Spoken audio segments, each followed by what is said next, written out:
Hi, everybody. Welcome to, I think this is like the 7th edition of Blogging Lunchtime Bytes. And today we have Catherine Wilfong with us as my co-host. Hi, Catherine. Hey, Arizona. How's it going? It's going okay. That was a painful, painful Windows update, wasn't it? It was. It took a little while to update this morning. And our special guest, Terry, Leigh Britton, has said something about maybe it had to do with sunspots since one hit America. Because we had a huge sunspot. It leaves the sun yesterday at about noon Eastern Standard, 8 o'clock Pacific time, and in the morning, and it takes a while to get here, but then there's these repercussion effects as it reverberates through the ionosphere, the magnetosphere. So. And then we have this thing called a coronal mass ejection coming behind it. It takes like a couple days to get here, or something. Wow. But they had radio blackouts. They had radio blackouts all over the place for ham radio operators and marine radio, and it has this huge effect on the whole telecommunications thing, the electric lines, which are huge antennas, as we know, and. So, it's like, whoa, that's the last thing we need when we're doing Hangouts is coronal mass ejections and sunspot flares. No joke. I want to do a quick audience shout out, and then we're going to delve into our topic today, which is going to be researching keywords. Oh, yes. And I know how to do it, but I felt like it would be far better coming from a pro. So that's why I invited Terry Leigh Britton on, because he is like the pro. Okay. Well, I guess I'm the pro.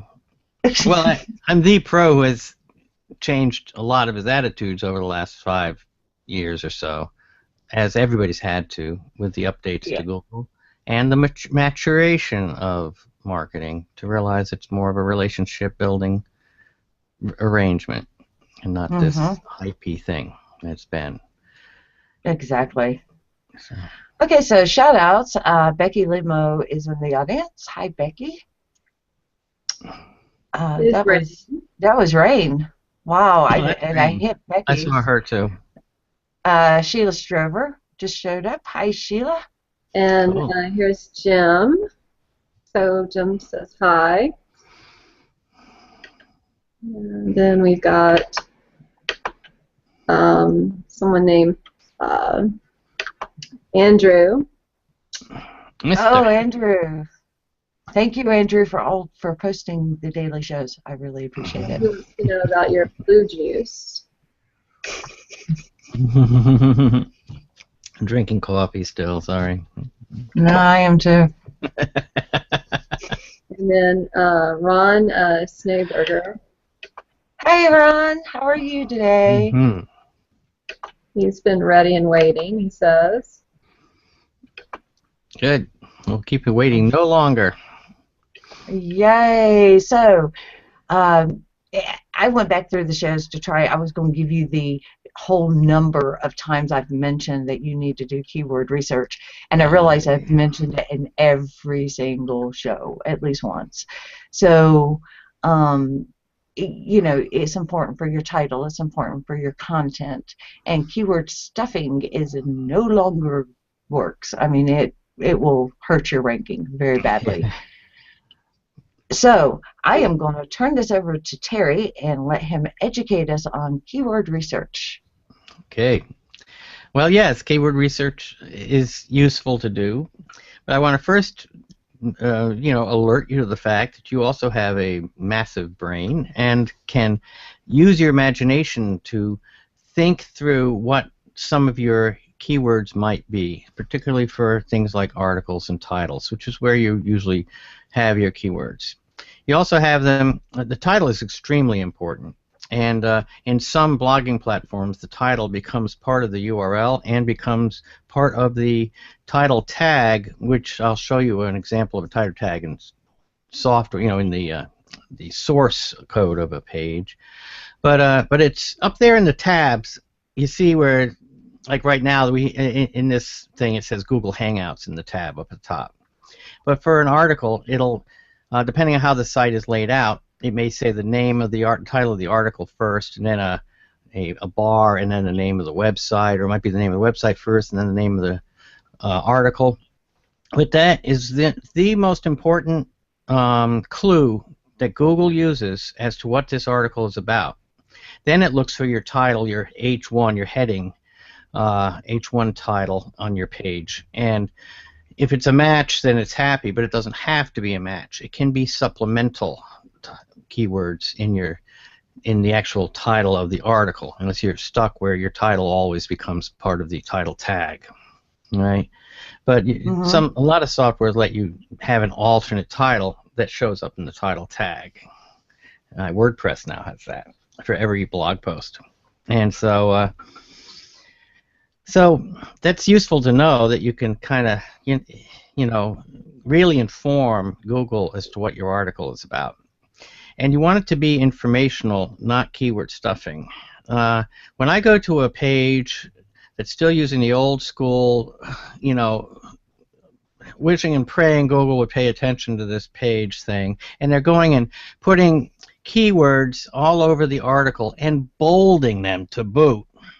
And the bolds have nothing to do with the actual gist of the article, other than that they're being thrown in there so that they can get a little more attention, because there's this people trying to second guess the search engines believe that bolding stuff is going to get more attention from Google. And some people say, oh, we've proven it, but nobody knows Google's algorithm. They will not tell you what they do. And if they see a ton of these stupid bolds, they're going to actually penalize you, if anything. What's an example of that when you say keyword stuffing, like with words that aren't related to the article? I mean, how does that happen? I mean, they might be related to the article.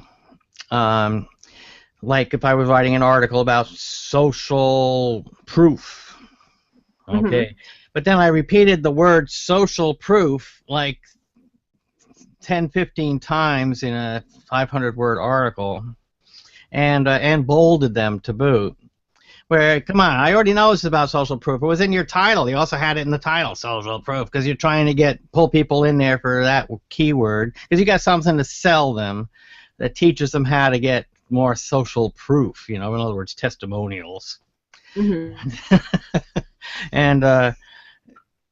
or the other aspects of social proof, like a lot of shares and things like that, sharing your articles and stuff. So you may have this article that's full of proper information, but the fact that you're bolding social proof all the time just shows you're trying to game the system. It makes me wary right away that I know I'm being pitched. I'm on a page that's not just there for my, enlightenment. I'm on a marketer's page, and also it's a block. It gets in my way of focusing on even the content when I keep seeing this darn keyword all the time. It's like, you already used it in the first paragraph and in the title. Do I have to see it again? I know what the article's about. What kind of stupid head do you think I am? And what kind of stupid head do they think Google's algorithm is? A little bit smarter than that. Another example I used to see all the time, and I don't see it as much anymore, is where people actually just put a whole list at the bottom of words that they're trying to... Well, they still do that, and they call them tags now. But yeah, but you're supposed to limit your tags. More than 10 or 15 tags, more than 15 is a definite red flag. 15 would be the tops I would ever put. Flat tags are okay, so people, it does help SEO. And if your article is really about these topics, you may have multiple terms. Like I do that with videos. If you're optimizing a YouTube video, I always recommend at least 10 tags, up to 15. I don't think YouTube lets you use more than 15, but still. And we have another question. We have another comment or question from the audience. Hi to Tammy Kashan. Love her. Oh, okay. All right. Hi, Tammy. Fine. Hi. She I hope you learn a lot. I think I said hi to Sheila a little bit ago. Yeah, she has a problem. I have a real problem because my website is all about knees, and it's really hard to write a page without stuffing it. Yes, I have a solution for you I was just going to go into, and that is homonyms. Also, write about the needy, and it looks enough like knee that it'll confuse Google, and you'll, well, maybe not. I haven't tested that. But and say I need things, you know, and I don't know. You could try it. But yeah, that's a little tough when you try to. I was going to actually bring up not using homonyms, but using a thesaurus and finding other words that mean the same thing. But you have to kind of also think outside the box as to what other things are people thinking about when they're thinking about knees. Okay, are they thinking about surgery? Are they thinking about knee exercises? Because that can be put together as a word. Walking, canes, walkers, things that have to do with recovery.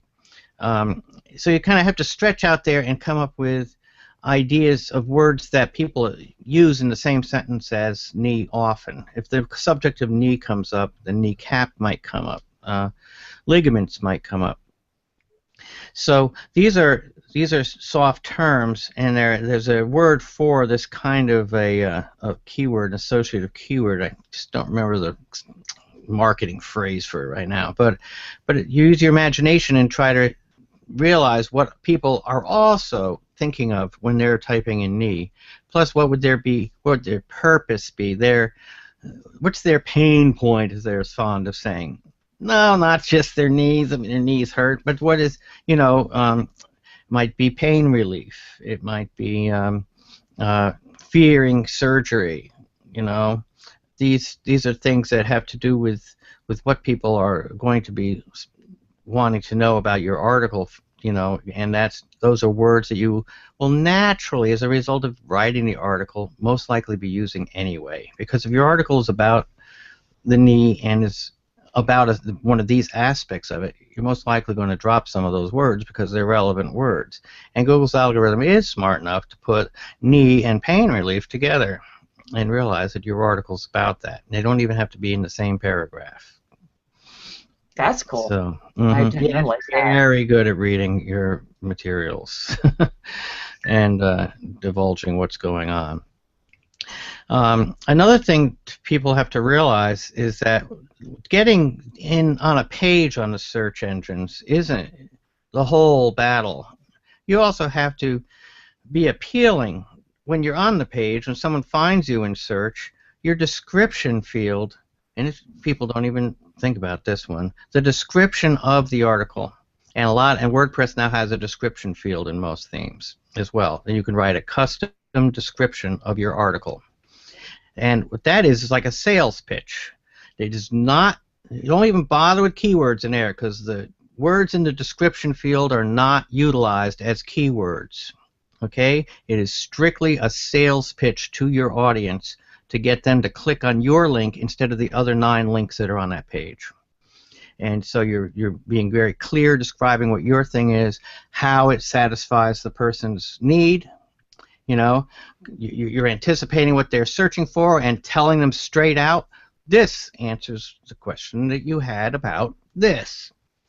And being very clear. So a little bit of copywriting mentality has to come into writing that little 150 to 160 character bit in the description.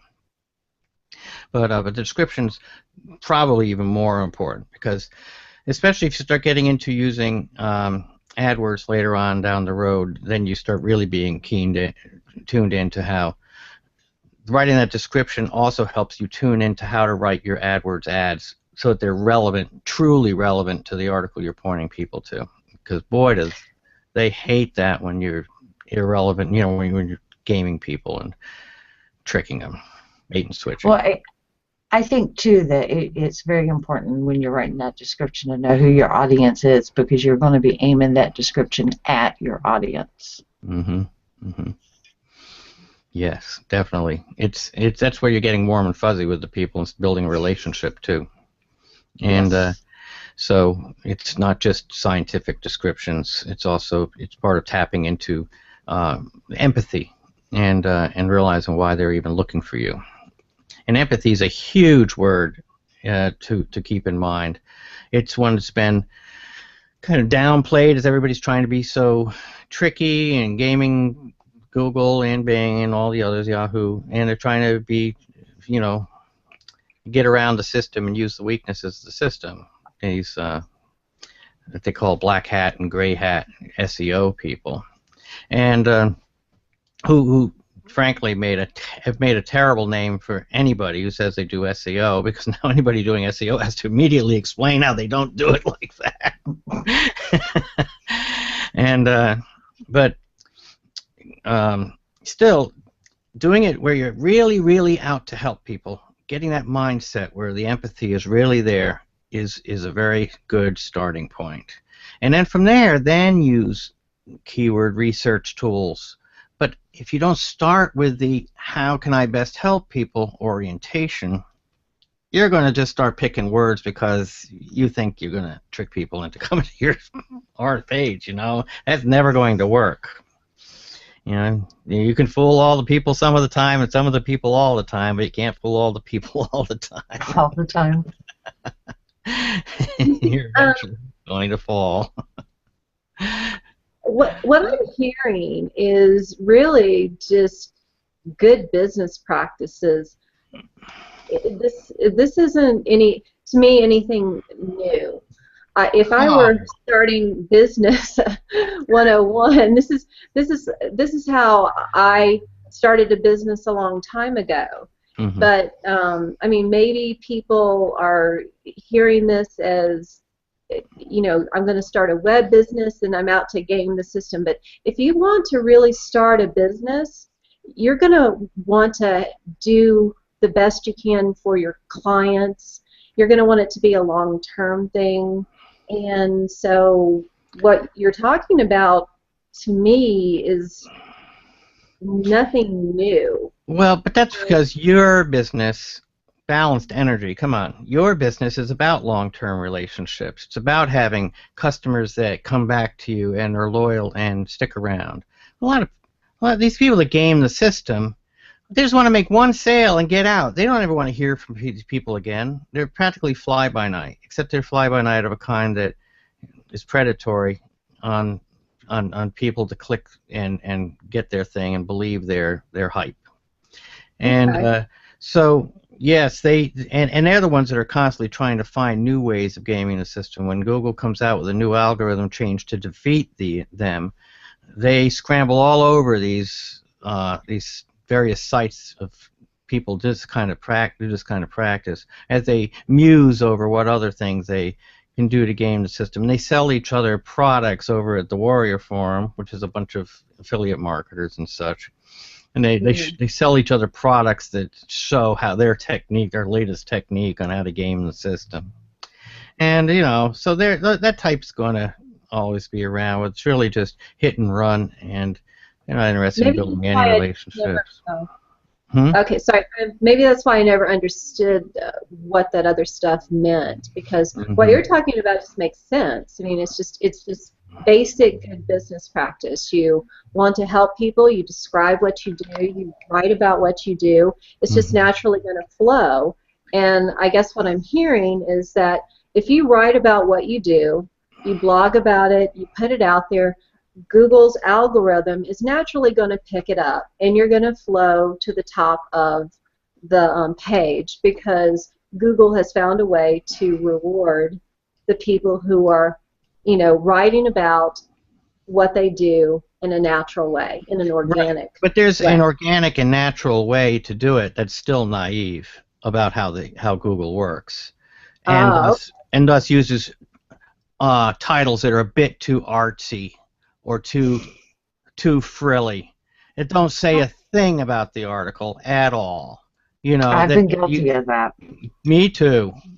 And you know, they think they're writing for the New Yorker magazine or something. Come on, you know. And even New Yorker, I'm sure, has changed their way of titling things since they have an online version. So what you're saying is you still have to, you know, cut it down and not be so avant-garde and artsy. Yeah, you're not trying to be clever. Your title is not the place to be clever and show people how witty you are. It's the place to be clear and make sure people understand what the content of this thing is. And I find this a lot with the artists, especially on Fine Art America. They will title something, they'll have a beautiful, let's say, purple butterfly, and they'll title it "Flying in the Sky" or something like that. Well, that doesn't tell anyone that they're looking at a purple butterfly. Exactly. They can put that in their body content as part of a paragraph, but it doesn't belong in the title. And if you put that kind of thing, or it's something about social networking, and you put "getting to know you," "getting to know all about you," as the title, it's not going to really tell Google anything about that article. It's going to put you on the page for songs, from The King and I, or whatever. Yeah, I think it was King and I. Yeah. So besides using the thesaurus, which I have a copy all the time, and besides, and you can hit Shift F7 to get the thesaurus in Word. How do you do that? Shift F7. What other tools are there to find good, well-used keywords? Well, I did not know about Shift F7. That is Shift F7, huh, in Word? Yeah. Okay. Shift F7 in Word brings up the thesaurus. Okay, and there's some good thesauri online. There's some good apps for iOS and Android that are great thesaurus tools. And of course, just having the book is fun because it's fun to browse. I tend to browse more through a book thesaurus than I do on the web thesaurus. You're more specific, just reading the entry that you come up with from your search. But the important thing to do when you're doing a thesaurus on the web is to then keep clicking through the words that they suggest and look for their thesaurus things and the other thesaurus meanings and dig deep at least 4 or 5 levels. Don't go by the first listing you get for your initial keyword that you were doing your search on. Go deep and find deeper levels, and you'll start finding out where some of those empathy points might be. Okay? Because most words are actually there not to describe objects, but to describe human emotional relationships to objects. That's why there's so many of them, so many nuances.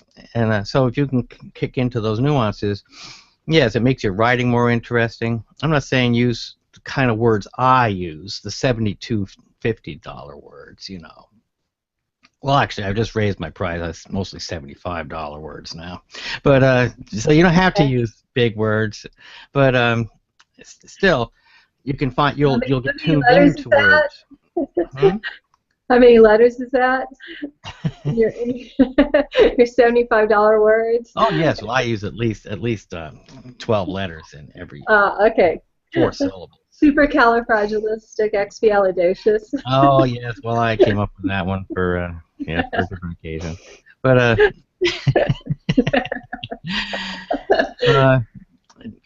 so getting to know your words, it's going to also enhance your own English skills for writing skills to turn you on to words, and because we all get into habits of using certain words a lot, and using the same words to describe things. So by using that thesaurus research thing just for even a title is going to dig you into other stuff.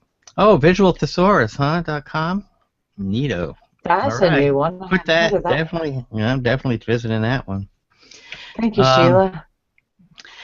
There's another aspect of keyword research is finding out what people writing articles like yours are putting in their articles. So you do a search on the same subject because you're going to research it anyway. But as you're reading the article, write down some of the words. I don't know if I would. I mean, I would probably just write my article and just write my article. But I guess if you write so many articles, you might start to do research. Well, I don't mean doing research in a formal way like I'm writing a paper for college. I just mean it's your interest area anyhow. And so you're writing other people's stuff about it. You're reading other people's things about it anyhow. You're always cruising the web. Those are the types of articles you click on to read. And so that's what I'm calling. That's what I mean by research. You're getting kind of your own horizons broadened so you can get the passion and the inspiration to write an article that adds something to the conversation. And that's so as you're cruising the web and reading these articles, it's good to have a notebook around to write down words that you really like that other people use. It's an incredibly good thing to have that little list written with paper and pencil. I just discovered this stuff, as you know. As opposed to Evernote. Yeah, as opposed to Evernote. But I don't tend to put my lists in Evernote because I get them all over the place. So I put them in my non-glare screen with the tons of memory, cheap memory, and So I actually do that. I actually do when I'm reading other people's articles and I see a word that I like. I do write that down. That is an absolutely awesome tip. I love that. That's a great tip. It's a good idea. Plus, you can also look at the website of an article using the source, the control key and the letter U. Polysymphonic, I see. Well, I'm totally into polysyllabalization. I think polysyllabalization has it all over polysymphonic, by the way. So I don't think I can say that. Polysymbolic. Oh, well. I can say that, so glad you can. I don't think I can say it for a fourth time either. So, can you show an example of the code and what they would be looking for when they pull the search code? I have my website up. It's not a good example of a ton of info, but here I'll just let's see. I probably should do an entire screen. So you're going to see the echo effect for a sec. Okay. And then there you go. Okay, so now you see my screen, and this is my website. Yes. And I do not go crazy on the whole thing of doing that. But up here in the upper left, you'll see that this just changed to my title, Terry's Photoshop Show, up here in the tab. And I don't have my zoom in. Let me bring up zoom in. Do you need me to zoom in?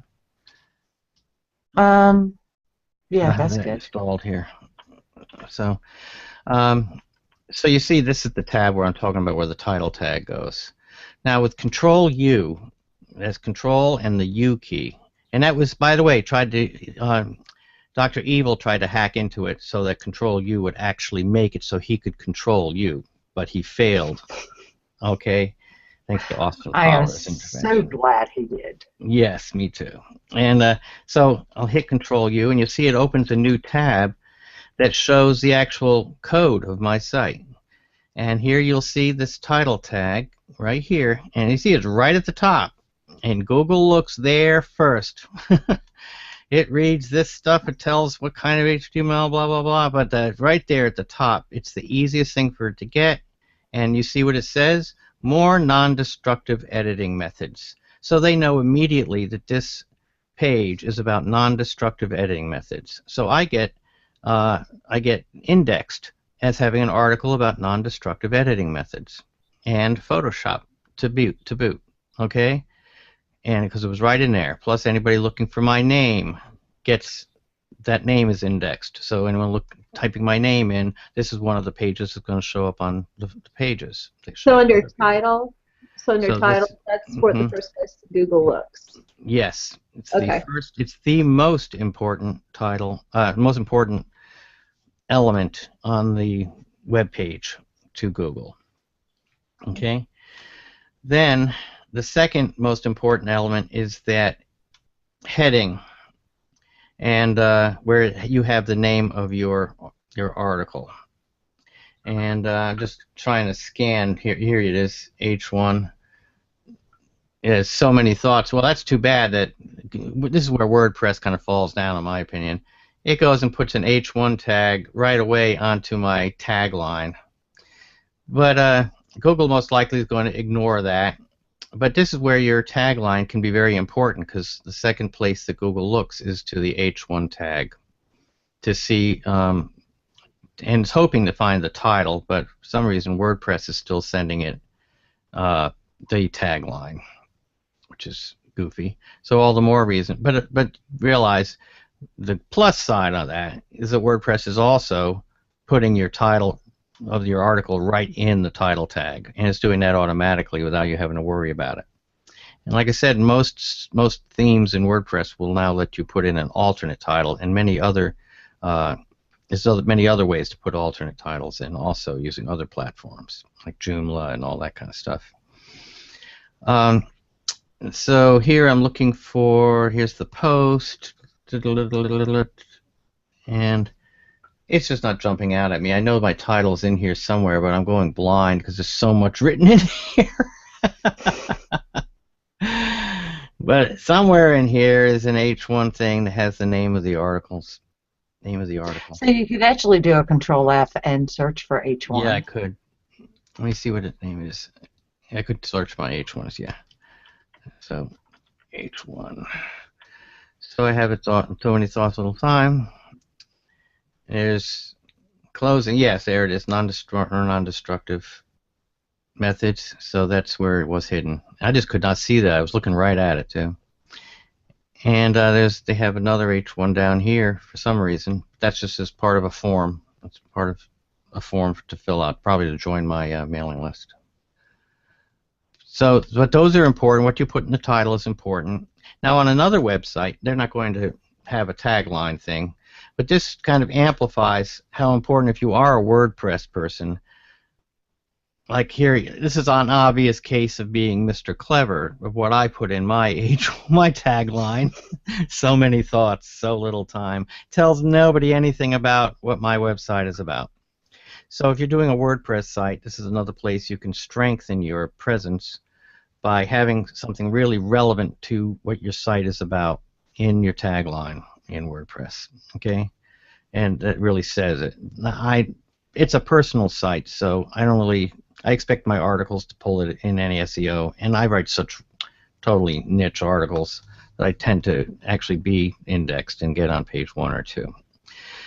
But if you're writing like just about like energy balance, for instance, you know, you could have that in your tagline, and anybody searching for energy balance is going to be more likely to find you because it's in your tagline, and that's an H1 tag. Okay. You're certainly not going to use the word energy balance in every single article you ever write, but this makes it so your entire site has a presence in that thing, and it gets associated with your articles. Okay. Okay. I wanted to also show in this Control+U,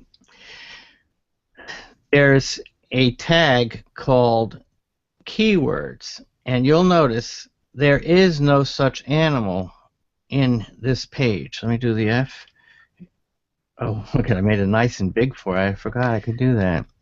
Nice. Now I can read it. I really couldn't see before. Yes. But you'll see I've got the word keywords, and there's it's 0 out of 0. There used to be a keywords tag. Back in the day, there's a prevalent tag called keywords, and that was where the word keyword stuffing originated, because people would put hundreds of keywords repeated over and over again into this invisible tag to trick the system. Back then it was like Alta Vista and things like that. So yeah, that hasn't been a prevalent meta tag. Hasn't been a useful in a long time. In a long time. Completely, pretty much deprecated. So let me go back to it. But I will remember that I could have, made my page larger. Control plus. Yeah, Control 0 makes it back to regular size. Control plus makes it bigger. Okay. Now, anything else? I don't think there's anything else I can show you necessarily in code that would be easy, because there is no keyword thing anymore. But again, by looking at that, you can, by using the Control+U, you can see what other websites, CNN, New York Times, big sites that they pay people seriously to make sure those tags are in order, okay, and are well thought through. You can study their title tag by just doing a quick Control+U while you're on a story page and see what they've put in the title tag. And you can borrow from that wisdom. So you can find an article that's about a similar subject as what you've written about at a very real authority site that's always on page 1, and see what they used for their title tag information. So when you're in the article, you do Control+U and you can see. Yes, right at the top, the title tag's always like about the third line, fourth line. That's good to know. It doesn't matter what page you go to. So you don't have to look at all the other stuff. Plus, you can do that Control F and bring up the Find tool and look for H1 tags, and that's also super handy. And H2 tags, the smaller headings, are also counted, but just not very much. They're given some attention though.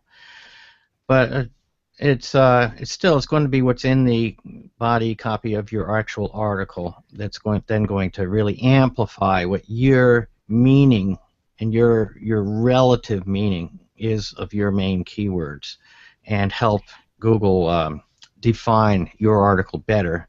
Because remember, their whole focus is to solve people's problems, to answer their question when they put in a search term. Google's trying to get clarification from the user, but through typing longer tail, not just a 2-word search, but 3 or 4-word search, and find out, get more information from the user so that they can give them the best possible response. And you're going to help that happen. So, I have a question regarding images. So, images are huge on today's visions. I mean, we have a lot of artists who show their images, and I stress, filling in the description section and the alternate section, the alternate text. The alternate important, yeah. Yeah.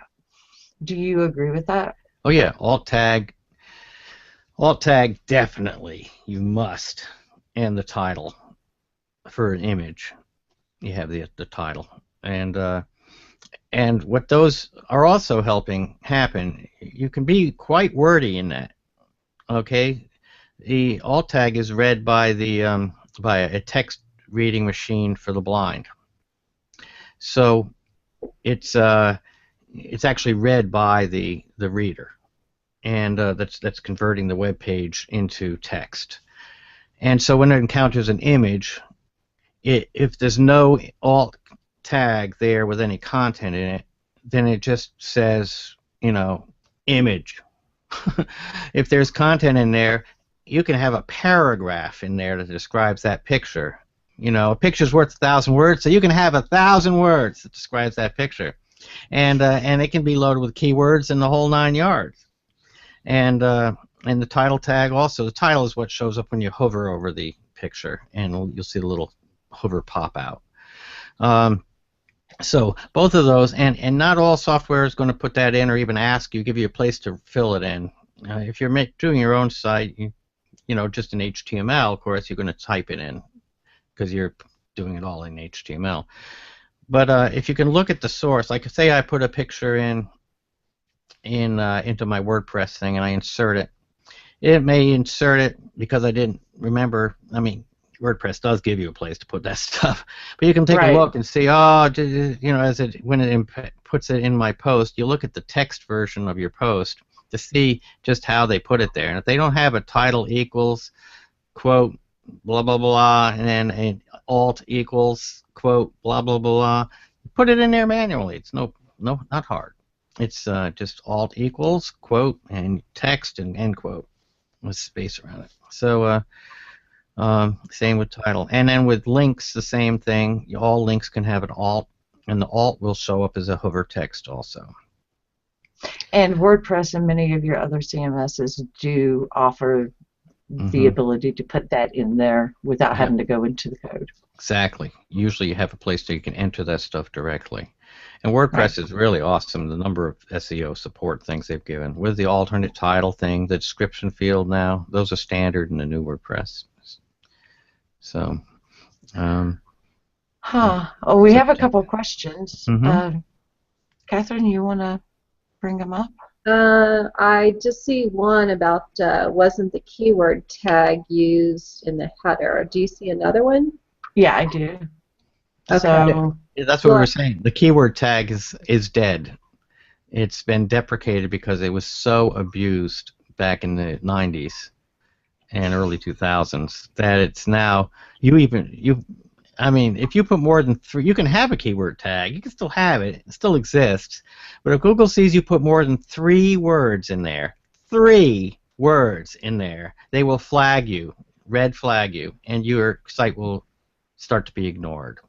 Okay. So then, we've been experimenting with Google Plus. If it adds hashtags to pictures, if there aren't named with words or numbers, can add or read a picture. This would be all the more important. Make sure the file name of the picture is relevant too. So I'm going to let you. File names. Yeah. Well, yeah, it is. I've been told that the file name, it's iffy. We really don't know if Google pays attention to the file name. But for my own sanity, I have really descriptive file names because I know what it is. But of course, I don't have spaces in there. You can't have a space in a file name. So it all reads together. I've turned 2 or 3 words into a one-word thing, and I'm not sure how good Google is at parsing my gobbledygook file name. Even if I put underscores between or hyphens between the words, I'm not sure whether they could parse it. But it seems like an extra step. Google's really trying. Their robots are really trying to just scan that page, get the English language out of the title and H1 tags, read your content, and get out of there, and report back. So, and the coding in the middle of the H1, your H1 thing is usually CSS that changes the way it looks, and sometimes the codes are things like an apostrophe will be an ampersand. If you're seeing an ampersand with a POS and then a semicolon with the word "don't," for instance, that's because that's website talk for what an apostrophe. There's a bunch of these. There's a bunch of codes that follow an ampersand that describe things like apostrophe, quote, stuff like that. Because you see, quotes and apostrophes are symbols being used in the code. They're used for a purpose in the code itself, so they have to tokenize it with a special little, well, they call them tokens. So they have to convert it to a different format so that the browser doesn't get confused thinking it's reading code and understands it's reading an apostrophe. That's part of the text. Okay. Gotcha. Oh, okay, that makes sense. Mm-hmm. And I hate to do this because this is such a great show, and we may have to invite Terry back again. But Terry's on the Death Chicks, like at 11 o'clock, right after the. No, I got an hour break. I have an hour break. Oh, do you? Yeah. I thought it was like following right after this. Must be a different time zone. Huh. So, all right. Well, awesome. It's been a great show. It has. Mm-hmm. Now, I've talked about that list. I'll put into the. There's a list of things I've got in Evernote, links that I can put into the comment stream, I guess, or we can put them in the description. I'm not sure if links work in. Do links work in the description? They do work in the description. I'm not sure they work in the comment tracker, so I always put lists of links directly in the description. Rain is watching, though. She would know. Mm. Let's see. So yeah, I will add those links that are actually keyword tools that you can. Yeah, I have a bunch of keyword tools. I mean, you can find out what your competition is using for keywords and stuff like that. So it's pretty fancy stuff. There we go. I'll go to the article and post it in right now. Okay. Thank you. Thanks. Awesome. Mm-hmm. And these, I'm pretty sure that these, I just copied them out of my Evernote. I think they'll convert to links automatically. Let's see. Nope, they don't. Nope, they don't. Okay. So we're going to have some links or some information about all of this. Yeah, I'll somehow get these links made so that they don't just paste in as text, because I'm taking them out of Evernote. Okay. I will see what I can do about getting them into the event description too, Terry. Yeah, I know if I paste them into Gmail, they'd paste it right in as links, but for some reason pasting them in the comment stream doesn't work that way. I have to actually spell it out.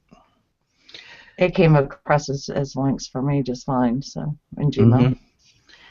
Well, anyway, I will do that. I paste them in. Um,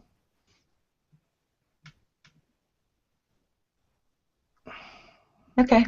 Yeah, so I'll do that. Yeah, so we have around 45 minutes, which is a little bit longer than we usually do. But, I Oh, mean, Terry is so great. I mean, he's just got all the information. I love it. I'm going to invite you, the wonderful audience, to go visit todaysvisions.com. Go ahead and sign up now for your free website. Anything you post out there, we promote on social media, and you get free training. So it's a win-win situation for everyone. And I hope everyone has a wonderful day. And we'll talk to you later. Bye. Bye, guys.